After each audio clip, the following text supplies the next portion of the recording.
Here's your TLDR for the Atlas Brew number 83. Starting off with noteworthy news, the team came out with sneak peeks for the Ogrica Nurik. There is a loot table for the items that you can craft, and during the Star Atlas Breakpoint presentation, they actually want to save one of the slides for our community developers who are building. So make sure that you reach out if you're building something so that they can include you in the presentation. Shout out to Gallia Art Station for the progress on their 3D art. And if you're going to Breakpoint, don't forget to sign up for the 2 community events that they're hosting. Funcracker is organizing it. First, there's going to be a dinner cruise, and then the second option is drinks and socializing afterwards. Then they went into the Brew to talk to Chypto and Giuliano from the game design team. The 3 main topics that they covered were bots, star-based upgrading, and combat, bots and SDUs. The team says that they have a zero tolerance for bots, but they're trying to find a middle ground because they want to encourage innovation and users creating tools to level the playing field. A natural balance will emerge as they implement more mechanics, like combat,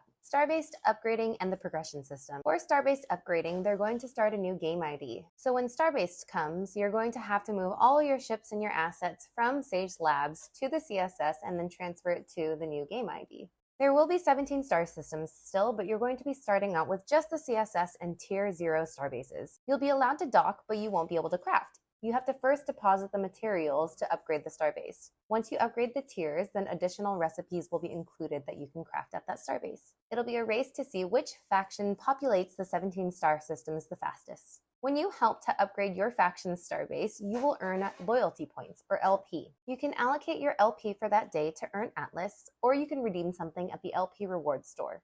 Another option is to use it for career-specific licenses. You earn LP by doing actions that contribute to your faction. Adding a game utility for Polis is also on their radar.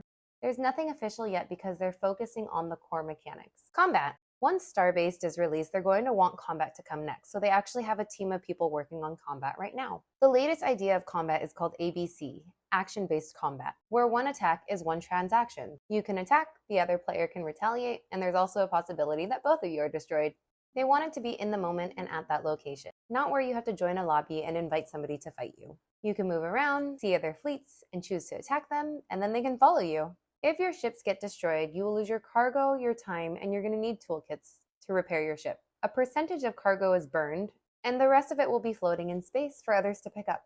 The people around that area can loot the cargo. The way the loot will be distributed is still being decided on. Whether the last person who made the attack gets a certain amount of time where they can gather loot, or if it's just a free-for-all, they're still deciding on it. They also want there to be a chance that you can earn a trophy or a combat-based award. Not sure on the mechanics or the details of it yet, but they'd like for there to be things where you can redeem for your trophies, like upgrading your combat license. They also don't really want it to be called trophies, so if you have any suggestions, let them know. That's it for the Brew. Chypto also joined the Metaverse Nomads for a 3-hour talk that has a lot more detail, so go ahead and listen to that or listen to the TLDR of it. Thanks for watching!